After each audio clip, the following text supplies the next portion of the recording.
Hey there, good evening. Nice to see you. It's time for the Bronx Buzz, BronxNet's program where we talk to reporters, writers, journalists, talk show hosts. He said that advisedly. And in our second segment, we usually do an arts and performance segment, and we're going to one of the best arts facilities, schools, galleries in our beautiful home borough of the Bronx. But right now, a friend, a colleague, an advisor, somebody who I respect more than most of the people that I know. And it is my buddy, Rhina Valentin, our Cafe Con Leche. And nice to see you, Rhina, darling. Thank you. Thank I, you don't- for having me. I And don't thank you call for every that guest. introduction. What's that? I said thank you for that introduction. Oh, of course. I don't call every guest darling, but you, we've been friends. My goodness, it's 20 something years. Who knows? Who cares? Hey, no dating me like that on Oh air. goodness, that's right. Anyway, so the reason that Rena is here, she is a journalist, a talk show host, a personality, and everything. She went to the White House, and I saw it on Facebook because we're our Facebook friends. And I said, Rena, we've got to tell this wonderful story. Why did you go to the White House? So, and thank you for inviting me to share this story It's a because great it story.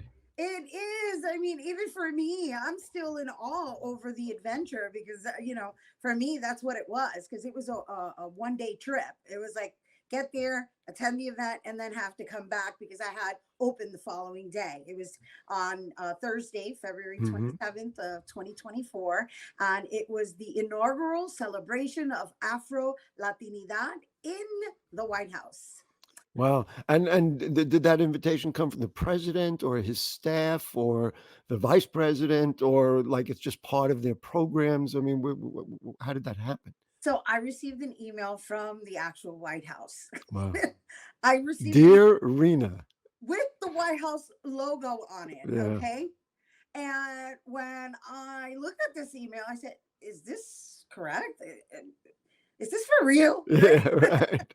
And so I RSVP'd right away just to see what kind of response I would get. And sure enough, it was real and non-transferable, I might add. I'm Um, sure. yeah, they had I very don't want to go. Gary can go instead. Yeah, all right. That doesn't work. yeah, I don't know if you could pass for Afro-Latino, Gary. Yeah, probably not. This Jewish boy from Van Cortlandt Village. Yes, okay. You're like, yeah, but I'm down with it. I'm down. Right, I would have. Anyway, so they were having a celebration. You were going to be one of the people, a part of that celebration. Yes. So I was part of this cohort, right? And I'm calling us class of 2024 because we actually took a photo together Wow. on the steps of the White House. I mean, what could be more thrilling? Had you ever been to the White House, like as a tourist or anything? Not inside, never. Wow, On that the must have been outside. amazing. So then, what was the program like? So the program, first of all, I want to add that I really didn't know what to expect, and Right, they were very secretive about the way they handled matters.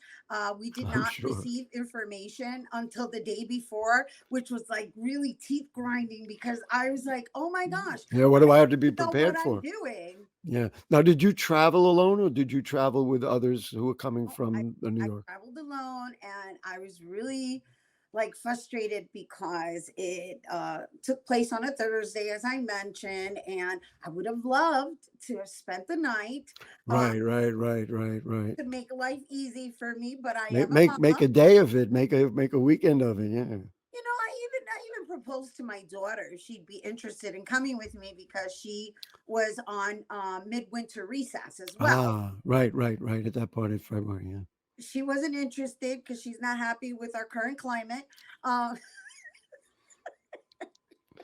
We should put underneath commentary, but that's okay. and she's only 14. Yeah, right. Well, look at who mom is. Yeah. So you got in. I'm sure security was interesting to say the least. I had to go through like three different securities to get in. You want to hear a White House story, a funny White House story, Or which I'll do real quick because it's your spotlight today. But many, many years ago, we took our kids to the White House, and I had gone to get a bagel beforehand, and they wrapped it in aluminum foil, and I stuck. It was cold, so it was a winter coat, and I stuck it in my winter coat pocket. So as we were going through, and this is well before 9/11, and it's years ago, they wanted me, and the bagel made like noise in the it in the went off because system. it's It metal. went off, Right. and I was like, because I was daddy with the kids, I was like goofing around, like woo woo, like it was tickling or something, and the FBI agents or the Secret Service over there, they didn't take too kindly to it. They were basically, dude, shut up. We're going to take care of this. They went and they pulled it out and they opened up the bagel. They took the aluminum foil. They put the. Anyway, that's my security story at the White Oh House. my gosh, did they investigate the cream cheese and everything too? That's why there's like a little camera at in my doorway because they're watching me still.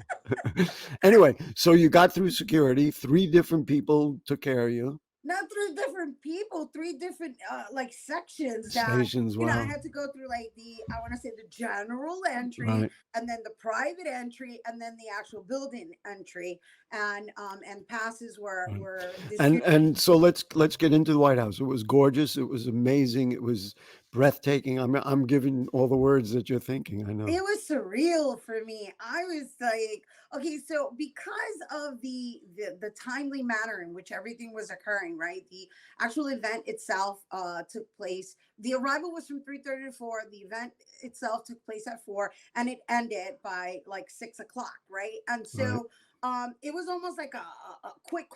I couldn't really allow myself. I wanted to like You wanted a wander. tour, yeah, yeah. Well, they're not letting you wander alone. I can promise you that. Yeah, But no, did you get to see like it was in one of the reception rooms or it was actually in the library. in the library? Yeah, and please, everyone, do not be mistaken. The library is like the size of my apartment. Yeah, No, or bigger. even Yeah, bigger. it's Yeah, the even White bigger. House Library. Yeah, it was.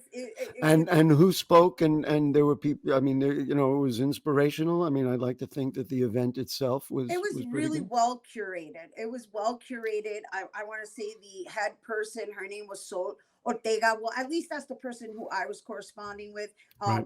As far as the invitation and the confirmations and all of that, she was my point person. I know there was a team that put this together. The main speakers were all of Afro-Latino descent, or of Afro-Latinidad, from Central America, South America. They had 3-time Emmy winner Sunny Hostin from the Oh, right. ABCU. Wow. She spoke. There was Gina Torres, who is an actress and producer. She currently is part of that series Suits. And then their moderator was actually Maria Rosario Jackson, who is the chair of the National Endowment for the Arts. Wow. Yeah, I'm just curious. Do you have a sense? I mean, listen, we'd like to think that they watch Bronx television from the White House. Right. Where you showed up, like on their list, or did they say, "Let's find a woman in the Bronx"? Because of course we are the home of Latin America, practically. I asked, I Oh, asked, you I did. I asked Sol when I met her. I said, "How did you find me?" She said, "People came recommended through our associates," Wow. and that's all I got. I get chills from that because that arena that just means the footprint that you wonder if you ever made, you actually made, and that's confirmation. Did you get the sense that I'm assuming it doesn't happen in the White House unless the president and his staff endorse it? Do you get the sense that they did this because they understood the various issues and they wanted to give voice to those issues? So initially, I will be honest, I was a little hesitant, right? Because I too am not happy with the current climate. I'm a humanitarian, Don't we know it? teacher. And I'm just going to leave it there because I don't really want to get into the politics of that. But Mhm. I did feel that there was this sense of familiarizing ourselves with the various identities that come with the different shades of melanin. You I'm understand? absorbing that. Me, I'll always react right away, but I'm absorbing that.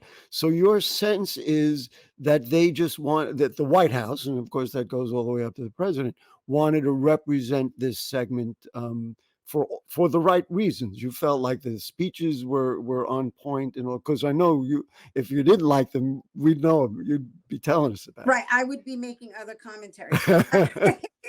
Yes.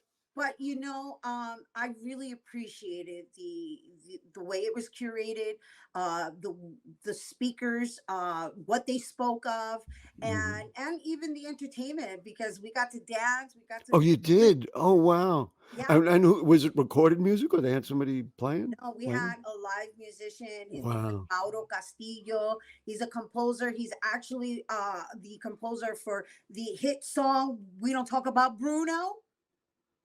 Everybody Yes. knows Lin Manuel Miranda in Right. that, but this was the actual composer, and he actually. Oh, the composer. Wow. Hmm. Fantastic. Uh-huh. And And so and I learned and something all the time. all women, all Latina?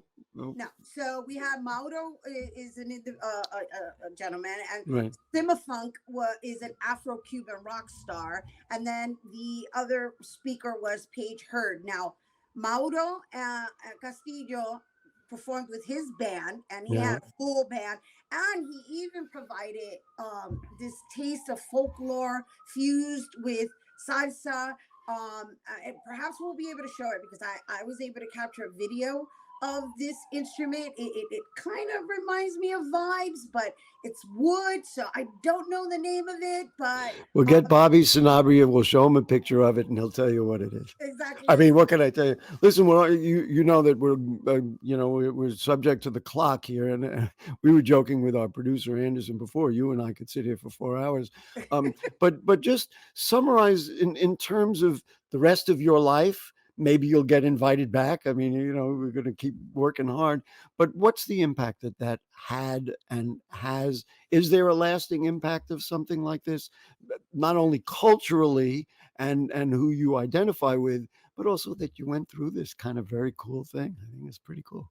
Thank you for asking that, Gary, because I walked away knowing and feeling uh, really special in knowing more than anything, I was part of the first group to represent this Afro-Latinidad celebration at the White House.